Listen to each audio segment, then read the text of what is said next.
Hi guys, good morning sa inyong lahat. Dito nga pala ako, Mami Ria Palma Rogas, Mami Yang at my YouTube channel, Sagro Air Channel and Rogas Palma Ria Channel and Ria Palma Rogas Channel. And I would like to say something about ang sulat sa mga Hebreo ni Pablo noon.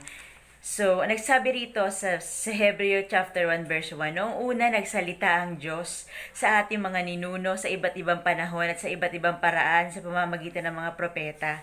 Ngunit ngayon, siya'y nagsalita sa atin sa pamamagitan ng kanyang anak. Sa pamamagitan ng anak ay nilikha ng Diyos ang sansinukob at siya ang itinalaga niyang magmay-ari ng lahat ng bagay. Hallelujah! Ang Panginoong Jesus. Ang anak ang maningning na sinag ng Diyos, sapagkat kung ano ang Diyos ay gayon din ang anak. Hallelujah! Siya ang nag-iingat sa sansinukob sa pamamagitan ng kanyang makapangyarihang salita. Pagkatapos niyang linisin tayo sa ating mga kasalanan, siya'y lumuklok sa kanan ng Diyos ang makapangyarihan sa lahat. So, ang kahigtan ng anak sa mga anghel, ano ba ito? According to Hebreo chapter 1 verse 4, at kung paanong higit na di hamak ang pangalang ibinigay ng Diyos sa anak, yun, gayon din siya higit na di hamak sa mga anghel, sapagkat hindi kailanman sinabi ng Diyos sa sino mang anghel, ikaw ang aking anak, ako ang iyong ama. Ni hindi rin niya sinabi sa kanino man sa mga anghel, ako'y magiging kanyang ama at siya'y magiging anak ko. At nang suguin na ng Diyos ang kanyang bugtong na anak sa sanlibutan ay sinabi niya, dapat siyang sambahin ng lahat ng anghel ng Diyos. Tungkol naman sa mga anghel ay sinabi niya, ginawa niyang hangin ang kanyang mga anghel at ningas ng apoy ang kanyang mga lingkod. Ngunit tungkol sa anak ay sinabi niya, ang iyong trono o Diyos ay magpakailanpaman para sa ating Panginoong Jesus. Ikaw ay maghaharing may katarungan, kinalulugdan mo ang paggawa ng matuwid, ngunit ang pagsuway ay kinamumuhian, kaya't hinirang ka ng Diyos na iyong Diyos at pinuspos ng kagalakan higit sa mga kasama mo, sabi sa Panginoong Jesus ng ating Diyos Ama. Sinabi pa rin niya, ikaw Panginoon ang lumikha ng sangkalupaan at ang iyong kamay ang gumawa ng sangkalangitan. Ang mga ito ay pawang mapaparam, ngunit mananatili ka magpakailanman. Hallelujah! Maluluma silang lahat, gaya ng kasuotan at babalunbunin mo gaya ng isang balabal. At tulad ng damit sila'y papalitan, subalit ikaw ay mananatiling ikaw at hindi tatanda o mamamatay man, sabi ng Ama sa Panginoong Jesus sa kanyang anak. Kailan may hindi sinabi ng Diyos sa kanino man sa mga anghel, maupo ka sa aking kanan hanggang lubusan ko mapasuko sa iyo mga kaaway mo. Kaya Jesus Christ na lang sinabi yon. Ano ang mga anghel kung gayon? Sila'y mga espiritong naglilingkod sa Diyos at mga sinusugo niya upang tumulong sa mga maliligtas. Yun ang ginagawa ng mga anghel, guys.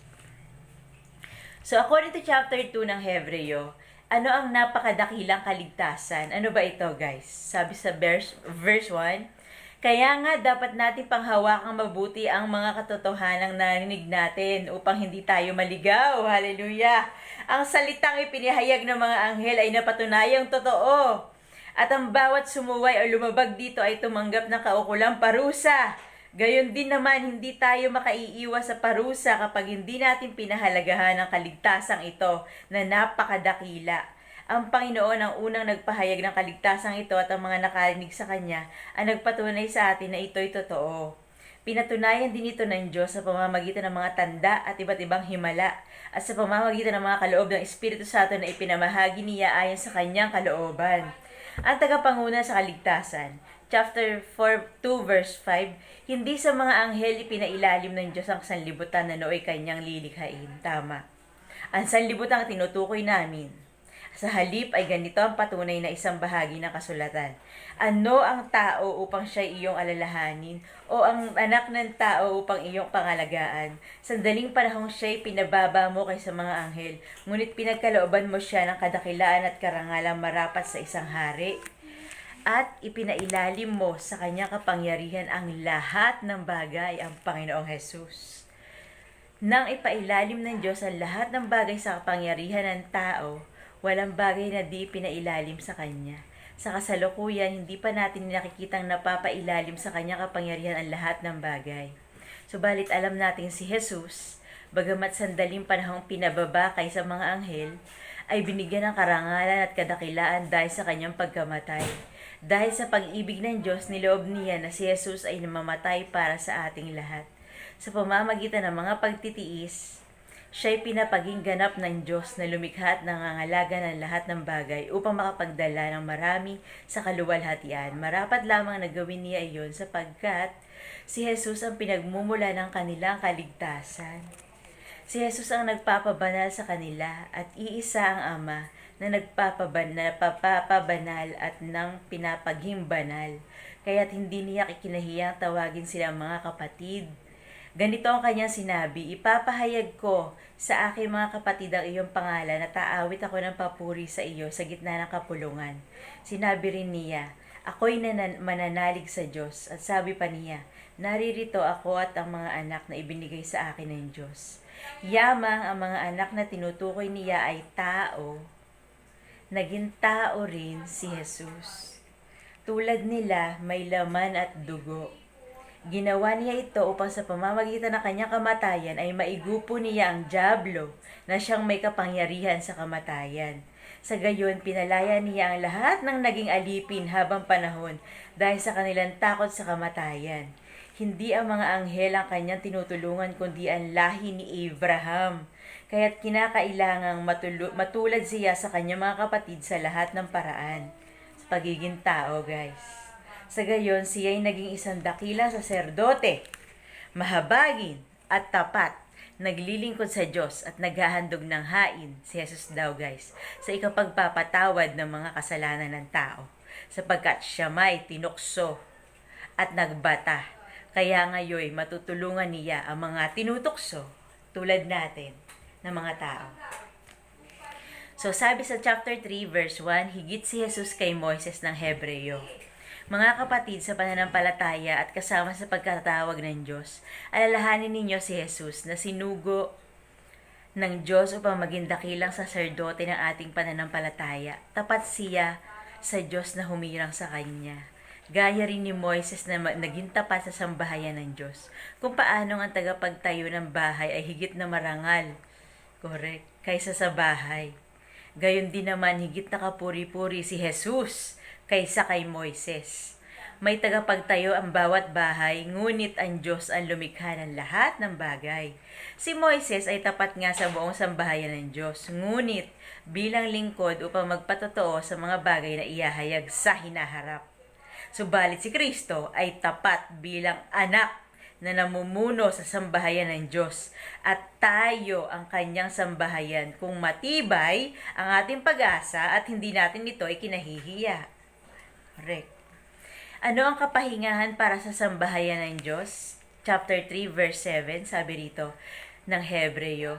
Kaya't gaya ng sabi ng Espiritu Santo, kapag narinig ninyo ngayon ang tinig ng Diyos, huwag na ngayong maging matigas at huwag na maging matigas ang inyong ulo tulad noong maghimagsik kayo at subukin niya siya sa ilang.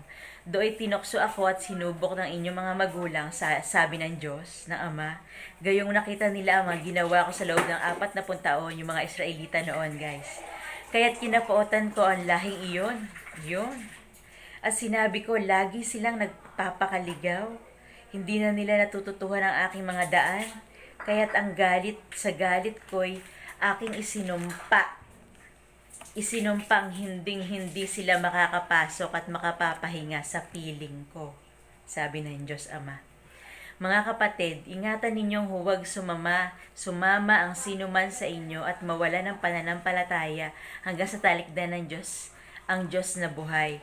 Sa halip, magpaalalahanan kayo araw-araw habang may panahon pa, upang ang sino man sa inyo hindi madaya at maging alipin ng kasalanan, sapagkat tayong lahat ay kasama ni Kristo kung mananatili tayong matatag hanggang wakas sa ating pananalig sa Kanya. Ito ang sinasabi ng kasulatan. Kapag narinig ninyo ngayon ang tinig ng Diyos, huwag maging matigas ang inyong ulo, gaya ng inyong ginawa nang maghimagsik kayo sa Diyos. Sino ang naghimagsik sa Diyos bagamat narinig ang Kanyang tinig? Hindi ba ang lahat ng inilabas ni Moises sa Ehipto, mga Israelita? At kanino nagalit ang Diyos sa loob ng 40 taon? Hindi ba sa mga nagkasala at namatay sa ilang ang mga Israelita? At sino ang tinutukoy niya ng kanyang isumpa? Hindi sila makapapasok at makapamamahinga sa piling ko. Hindi ba ang mga suwail, ang mga Israelita? Kaya't alam nating hindi sila nakapasok sa lupang pangako dahil sa kawalan nila ng pananalig sa Diyos. Chapter 4 verse 1 ng Hebreo. Nananatili pa ang pangako ng Diyos na tayo makapapasok at makapamamahinga sa piling niya. Ngunit mag-ingat kayo. Baka mayroon sa inyong hindi magkamit ng pangakong ito. Sapagkat tulad nila ay napakinggan din natin ang mabuting balita, ngunit hindi nila pinakinggan ang balitang kanilang narinig, sapagkat hindi nila ito pinaniniwalaan. Tayong naniniwala ang papasok at mamamahinga sa piling ng Diyos. Ito'y ayon sa kanyang sinabi. Sa galit ko ay aking isinumpang hindi sila makakapasok at makapamamahinga sa piling ko. Sinabi niya ito bagamat tapos na ang kanyang pagkalikha sa sanlibutan, sapagkat sinasabi sa isang bahagi ng kasulatan ang tungkol sa ikapitong araw. Sa ikapitong araw nagpahinga ang Diyos sa kanyang paglikha at muli pang sinabi hindi sila makapapasok at makapamamahinga sa piling ko. Ang mga unang nakarinig ng mabuting balita ay hindi nakapasok at nakapamahinga sa piling ng Diyos dahil sa kanilang pagsuway. Ngunit ang totoo'y mayroong papasok at mamamahinga sa piling ng Diyos. Kaya't muli siyang nagtakda ng isang araw. Ngayon, hallelujah! Ito na ang takdang araw, guys. Hanggat nakikinig kayo sa mga sinasabi ko sa katuruan ng Diyos. Pagkalipas ng napakatagal na panahon, sinabi niya sa pamamagitan ni David, kung narinig ninyo ngayon ang tinig ng Diyos, ngayon, tulad ng narinig nyo ngayon, guys, huwag maging matigas ang inyong ulo. Kung ang mga tao ngayon nadala ni Josue sa ganap na kapahingahan, hindi na sana nagsalita pa ang Diyos tungkol sa isa pang araw ng kapahingahan. Sa makatwid, may kapangahingahan pang nakalaan sa mga nananalig sa Diyos. Hallelujah! Sapagkat ang sino man makapapasok at makapahinga sa piling ng Diyos ay magpapahinga rin sa kanyang mga gawa, tulad ng Diyos na nagpahinga na sa kanyang paglikha sa ikapitong araw. Kaya't magsikap tayo makapasok at makapahinga sa piling ng Diyos. Hallelujah! Sa kabanalan, guys. Huwag sumuway ang sino man sa atin para hindi mabigong tulad nila. Sapagkat ang salita ng Diyos ay buhay at mabisa, higit na matalas, hallelujah, kaysa alinmang tabak na magkabilay talim, dumudurag. At ito'y tumatagos maging sa hiwa-hiwalayan ng kaluluwa at espiritu ng mga kasukasuat ng utak sa buto at nakatataho ng mga iniisip at binabalak ng tao. Walang makapagtatago sa Diyos. Ang lahat ay hayag at lantad sa kanyang paningin at sa kanya tayo magsusulit. Di ba, guys? So, tuminto muna tayo rito, guys. So, yun na, nasabi ko ng lahat, hindi na kailangan ipaliwanag. So, ang sulat ni sa mga Hebreo ay para sa mga mananampalatayang mahigpit na pinag-uusig at nanganganib na matuksong itakwil ang pananampalatayang Kristiyano. Nakarelate ako, guys. Pinalalakas na sumulat ang kanilang loob para tumatag sa pananampalataya. Ginawa niya ito sa pamamagitan ng pagpapakitang si Hesukristo ang tunay at pangwakas na pahayagan ng Diyos. Tatlong katotohanan ang binigyan din dito. Si Jesus ang walang hanggang anak ng Diyos na lubos na tumalima sa Ama sa pamamagitan ng pagpapakasakin sa kanyang tiniis. Pangalawa, ipinahayag na ng Diyos na si Jesus ang saserdote walang hanggan higit sa mga saserdote. So, hindi pa natin nababasa yun, guys. Sa next na itatakal up ko sa inyo is yung si Jesus ang dakila saserdote sa Hebreo. So guys, makilalaman natin ang katotohanan na magpapalaya sa atin. So marami nagpapahirap sa utak ko ngayon. Ngayon kasi kasalukuyan sinasabi ko sa inyo lahat ng ito. So in Jesus name, wala silang magagawa kung ginusto ng Diyos. Wala silang magagawa kung ayaw ng Diyos. So hindi makapananaig ang kaaway. Hallelujah. So guys, dito muna for now. This is Mami Yang wishing you the best in life. See you next time. Bye everyone. God bless.